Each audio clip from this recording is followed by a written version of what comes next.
আমরা সকল বিষয় বিবেচনা করে সিদ্ধান্ত নিয়েছি যে আগামী জাতীয় সংসদ নির্বাচনের দিনেই গণভোটের আয়োজন করা হবে। অর্থাৎ জাতীয় নির্বাচনের মতো গণভোটও ফেব্রুয়ারির প্রথমার্ধে একই দিনে অনুষ্ঠিত হবে। এতে সংস্কারের লক্ষ্য কোনোভাবে বাধাগ্রস্ত হবে না। নির্বাচন আরও উৎসবমুখর ও সাশ্রয়ী হবে। গণভোট অনুষ্ঠানের লক্ষ্যে উপযুক্ত সময়ে প্রয়োজনীয় আইন প্রণয়ন করা হবে। জুলাই সনদের আলোকে আমরা গণভোটের ব্যালটে উপস্থাপনীয় প্রশ্নও নির্ধারণ করেছি। আমি প্রশ্নটি এখন আপনাদের সামনে পাঠ করে শোনাচ্ছি। প্রশ্নটি হবে এরকম: আপনি কি জুলাই জাতীয় সনদ সংবিধান সংস্কার বাস্তবায়ন আদেশ 2025 এবং জুলাই জাতীয় সনদের লিপিবদ্ধ সংবিধান সংস্কার সম্পর্কিত নিম্নলিখিত প্রস্তাবগুলোর প্রতি আপনার সম্মতি জ্ঞাপন করছেন? ক, নির্বাচনকালীন সময়ে তত্ত্বাবধায়ক সরকার, নির্বাচন কমিশন এবং অন্যান্য সাংবিধানিক প্রতিষ্ঠান জুলাই সনদে বর্ণিত প্রক্রিয়ার আলোকে গঠন করা হবে।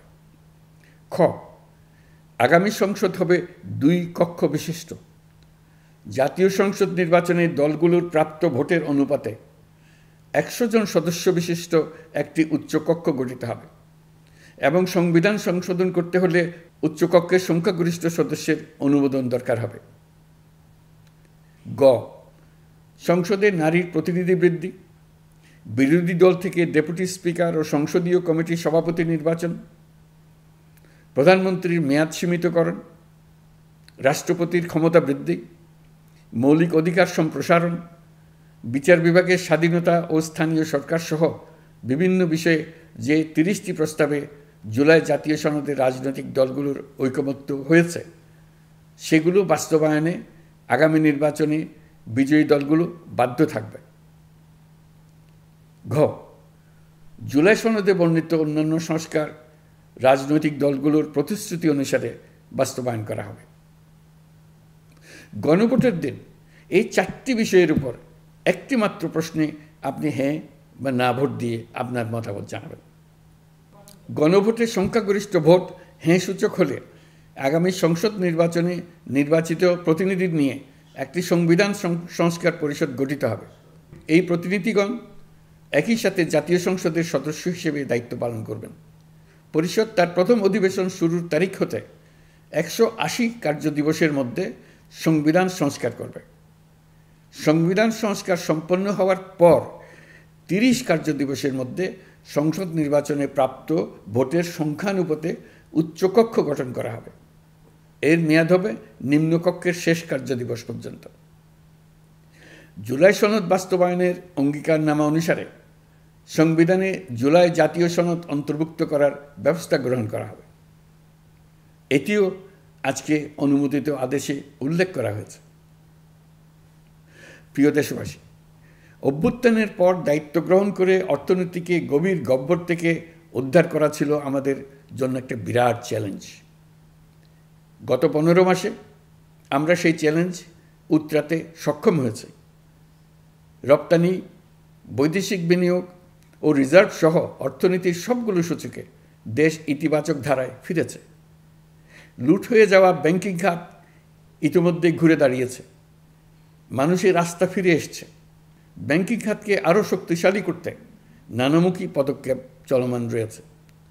অভ্যুত্থান পরবর্তী সময়ে বিভিন্ন দেশের বৈদেশিক বিনিয়োগ হ্রাস পেলেও বাংলাদেশে গণ অভ্যুত্থান পরবর্তী প্রথম বছরে বৈদেশিক প্রত্যক্ষ বিনিয়োগ অর্থাৎ FDI 19.13% বৃদ্ধি পেয়েছে। এটি বৈশ্বিক প্রবণতার বিপরীতে এক অনন্য অর্থনৈতিক দৃষ্টান্ত স্থাপন করেছে। আগামী সপ্তাহে ডেনমার্ক ভিত্তিক মায়ার্স গ্রুপের মালিকানাধীন APM টার্মিনালস BV এর সঙ্গে লালদিয়া কন্টেইনার টার্মিনাল প্রকল্পে 30 বছরের কনসেশন চুক্তি স্বাক্ষর হতে যাচ্ছে। এই চুক্তির আওতায় ইউরোপীয় এই কোম্পানি $550 মিলিয়ন বিনিয়োগ করবে। এটি এই যাবৎকালে বাংলাদেশে ইউরোপের সর্বোচ্চ একক বিনিয়োগ। লালদিয়া হবে দেশের প্রথম বিশ্বমানের গ্রিন পোর্ট। প্রিয় দেশবাসী, প্রায় ১.৫ যুগ ধরে আমাদের জনগণ ভোটাধিকার থেকে বঞ্চিত ছিলেন। তারা আজ আসন্ন নির্বাচনে তাদের ভোটাধিকার প্রয়োগ করার জন্য উন্মুখ হয়ে আছেন।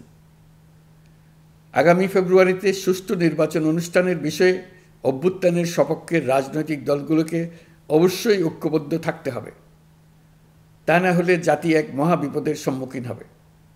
এ সম্পর্কে আমি আগেও একাধিকবার আমার আশঙ্কা প্রকাশ করেছি।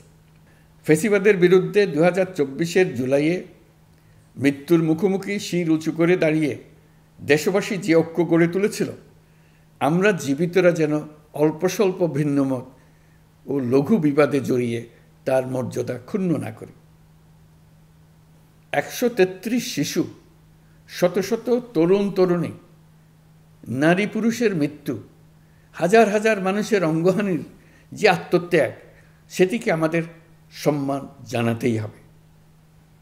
দেশের আপামর জনগণ সামান্য যা চায় তা হচ্ছে এই অগণিত হতাহতের স্মৃতির প্রতি শ্রদ্ধা জানিয়ে আমরা সবাই যেন ভিন্ন মতের প্রতি সহিষ্ণুতা দেখাই, দলীয় স্বার্থ অতিক্রম করে সম্মিলিত আকাঙ্ক্ষা ও জাতীয় চাওয়াকে ঊর্ধ্বে তুলে ধরি। তাই আমি আশা করি আমাদের এই সিদ্ধান্ত জাতির বৃহত্তর স্বার্থে রাজনৈতিক দলগুলো মেনে নেবে। একটি উৎসবমুখর জাতীয় নির্বাচনের দিকে জাতি এগিয়ে যাবে। এর মাধ্যমে আমরা নতুন বাংলাদেশে প্রবেশ করব। আমরা নতুন বাংলাদেশ গড়ার দ্বার প্রান্তে এসে পৌঁছলাম। মহান আল্লাহ আমাদের সহায় হন। আমাদের আশা মহান আল্লাহ পূরণ করুন। আল্লাহ হাফেজ। সবাইকে ধন্যবাদ।